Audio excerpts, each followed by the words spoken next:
Welcome to the debate. Today, we are looking at a collision between two vastly different eras and two radically different temperaments. We are engaging with the material, meditations for a dying planet.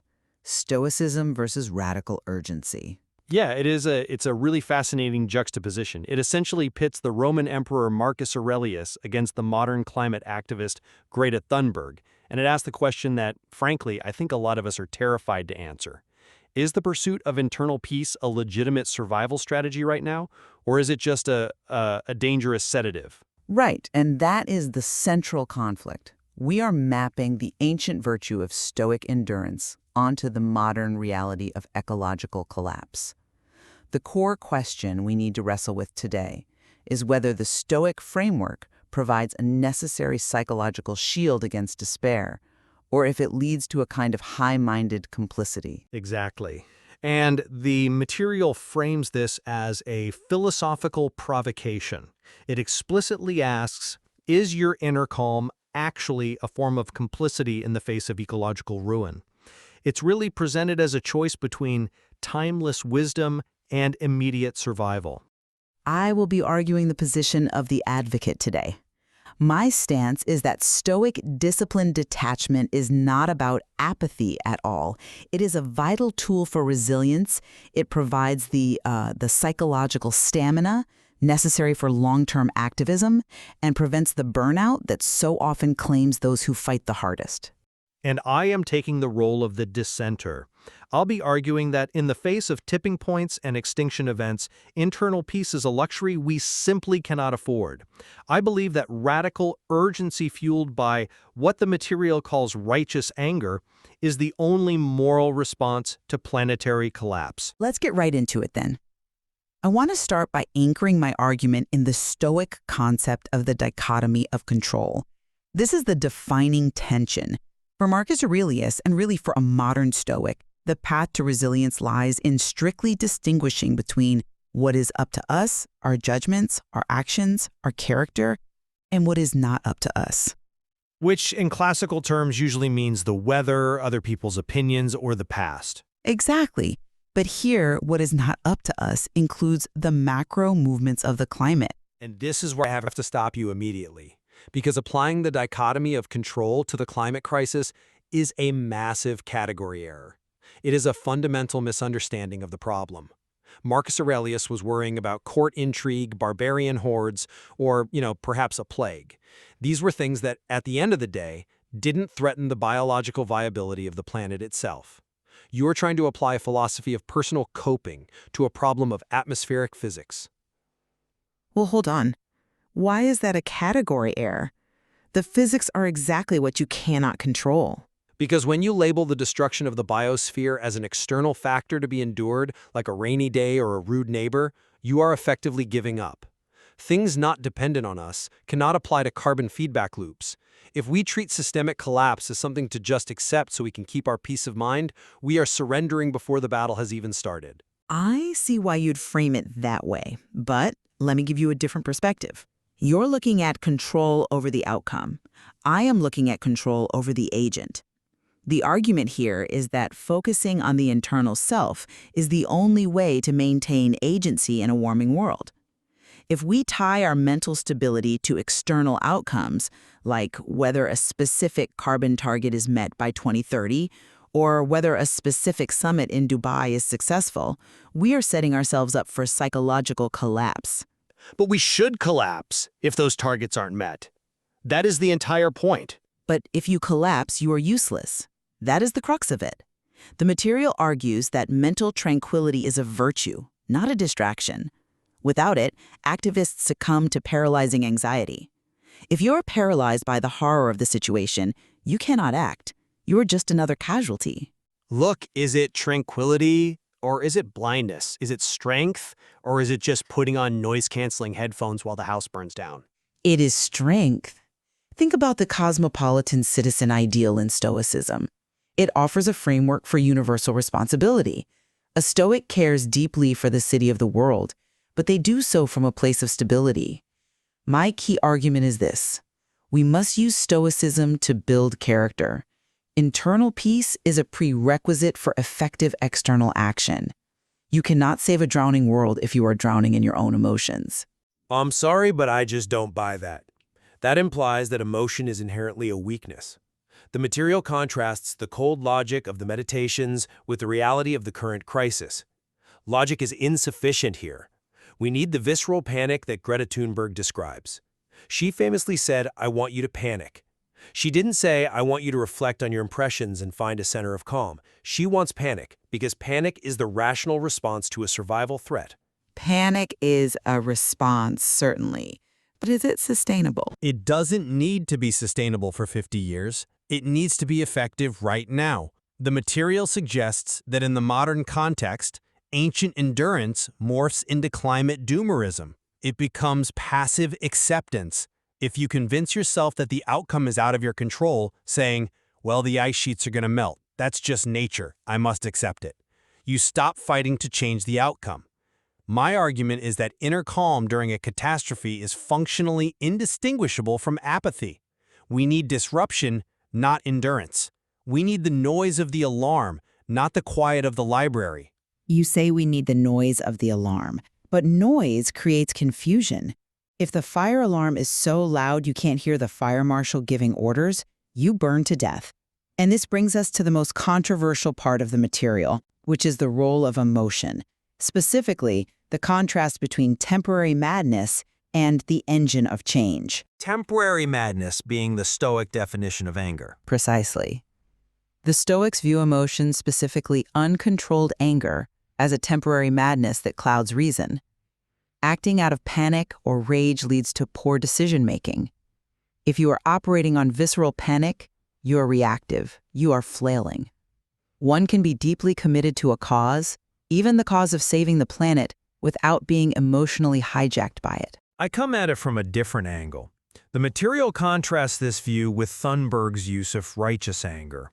In a normal political disagreement, say, about tax rates, perhaps anger is counterproductive. But the source asks a vital question. Is disciplined detachment just a way to feel comfortable while the ice melts? Anger is a catalyst. When the status quo is destruction, anger is the energy required to break that status quo. You don't get the civil rights movement or the suffragettes without anger. You certainly don't get a decarbonized economy by asking politely. But anger burns out. It is a finite fuel source. You see this in the activist community constantly. High burnout rates, depression, despair. That comes from running the engine on the red line of anger for too long. Is it finite, though, or is it the only renewable energy we have left? The material explores the concept of living in accordance with nature, which is a core Stoic ideal. But I have to ask, how can one live in accordance with nature when human industry is fundamentally altering the natural world? If you are detached from the destruction of nature, are you really living in accordance with it? That is an interesting point, though I would frame it differently. Living in accordance with nature in the Stoic sense refers to human nature, our capacity for reason and social duty.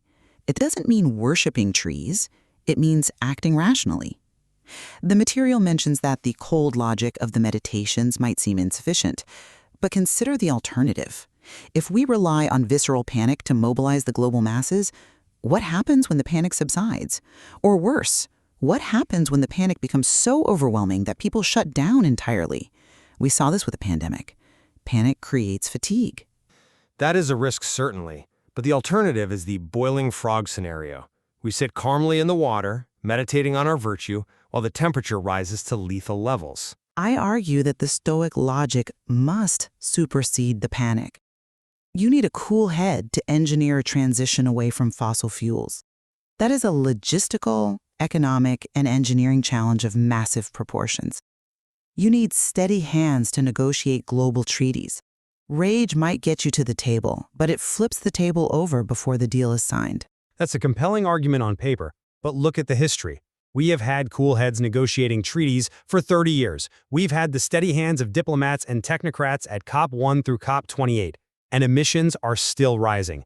The steady hands have failed. The material suggests that perhaps the temporary madness is actually the sane response to an insane situation. I argue that we need the emotional engine of anger because reason has been co-opted by delay tactics. Fossil fuel companies love it when we stay calm and reasonable. It buys them another decade. I'm not entirely convinced by that line of reasoning, mostly because it assumes that the failure was due to too much reason rather than a lack of true Stoic courage to do what is right despite the cost.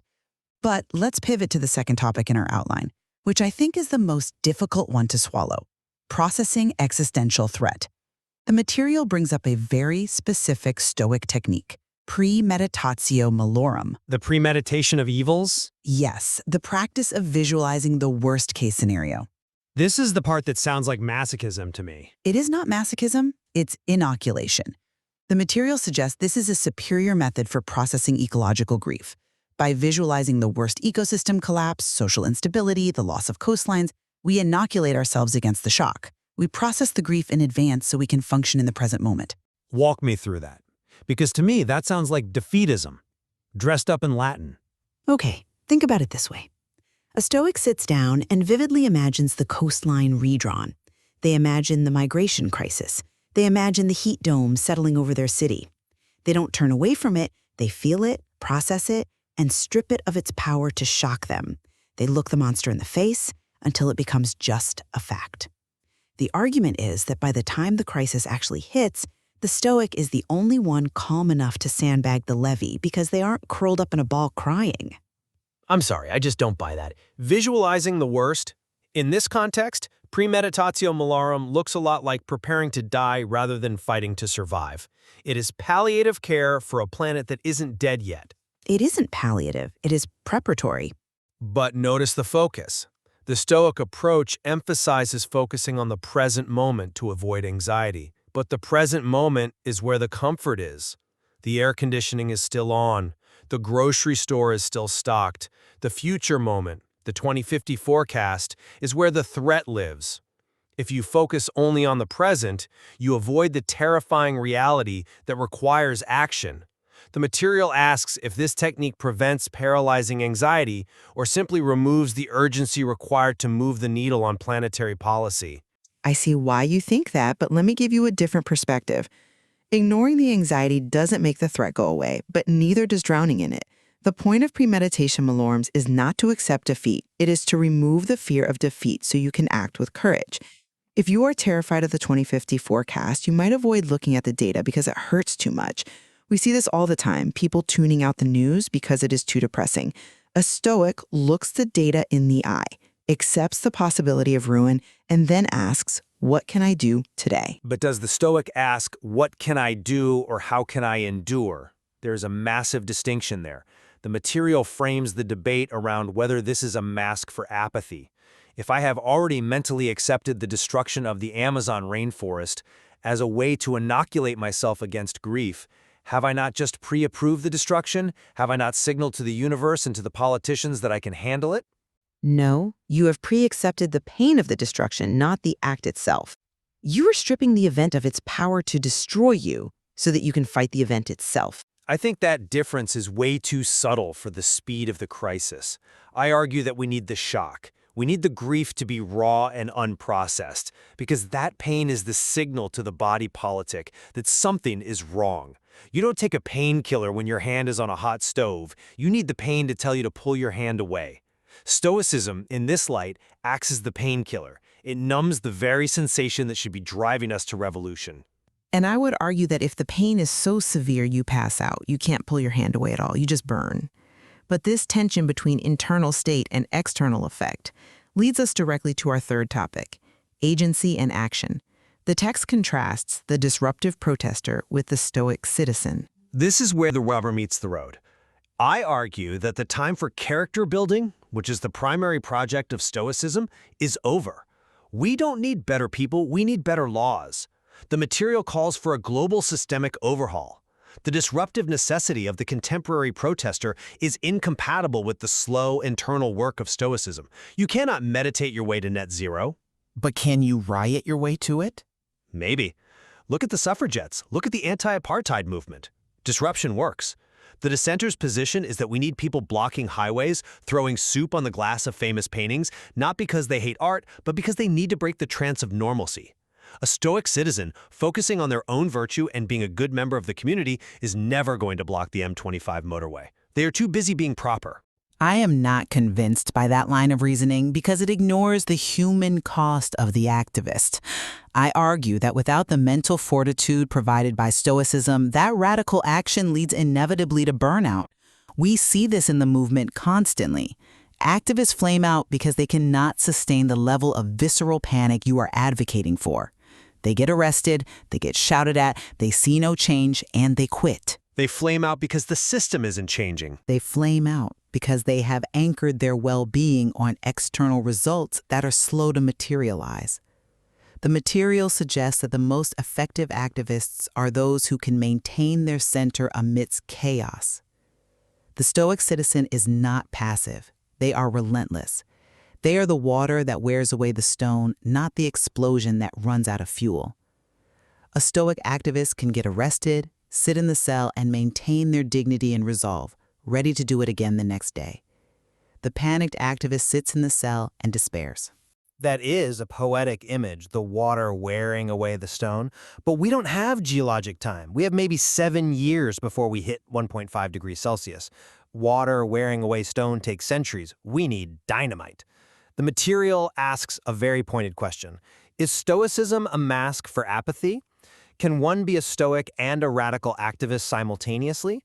I argue that the ethos of Stoicism, acceptance, endurance, focus on the self, is fundamentally at odds with the ethos of activism, rejection of the status quo, urgency, focus on the system. I completely disagree. The Stoic focuses on the self so that they can serve the system. But the service Marcus Aurelius advocated was duty to an empire that already existed. Thunberg is advocating for the dismantling of the existing empire of fossil fuels. The material suggests that the disruptive necessity requires us to be unreasonable, to be uncalm, to be unstoic. To be a cosmopolitan citizen in a dying world might require you to scream, not to reflect. And yet, if everyone screams, no one is heard. If no one screams, the silence is mistaken for consent. This is the crux of the tension, and the material offers a potential resolution, or at least a path forward in the synthesis for the modern survivor. It discusses the possibility of a hybrid philosophy. Yes, a hybrid that uses Stoic mental fortitude specifically to fuel radical, urgent, external action. It is an attractive idea. You take the armor of the Roman and the sword of the activist. Exactly. It seems like the logical conclusion. Why is it so hard to accept? Because the fuel matters. The material asks if we can use Stoic fortitude without the Stoic resignation. But can you separate them? If you use Stoicism to withstand the police baton or the mockery of politicians, that's valuable. But if you use it to withstand the reality of the climate data without screaming, that's dangerous. The synthesis is difficult because the inputs are contradictory. One voice says accept what you cannot change. The other says change everything or die. I see why you think that, but let me give you a different perspective on the synthesis. The acceptance is of the circumstance, not the outcome. We accept that we are in a climate crisis. We accept that the odds are against us. We do not accept that we should do nothing. My position on this synthesis is that true personal integrity requires the strength to endure the long fight. We must choose timeless wisdom to sustain us, or we will have no energy left to fight. A hybrid philosophy allows the activist to go home at night, turn off the panic, sleep, and rise to fight again. It turns the activist into a professional rather than a martyr. That sounds appealing, truly. Who doesn't want to sleep better? But my closing thought, echoing the dissenter's position in the material, is that immediate survival trumps timeless wisdom. If Stoicism shields us from the pain of the world, it prevents us from fixing it. The anxiety is the point. It is the biological signal to act. If we synthesize that anxiety away, we might feel better, we might be very noble, calm, virtuous people, but the planet will continue to burn. We don't need to sleep better. We need to wake up. And my closing thought is this. If we wake up only to scream in terror, we lose our agency. We become victims of the crisis rather than agents of change. Stoicism offers the armor we need to walk into the fire without burning up ourselves. It is not about keeping quiet while the ice melts. It is about keeping sane so we can stop the melting. If the firefighter panics, the house is lost. The material leaves us with that open verdict. Is internal peace the foundation for saving the world, or the very thing letting it end? A question we must each answer as we look at the data and at ourselves. Indeed. Thank you for joining the debate.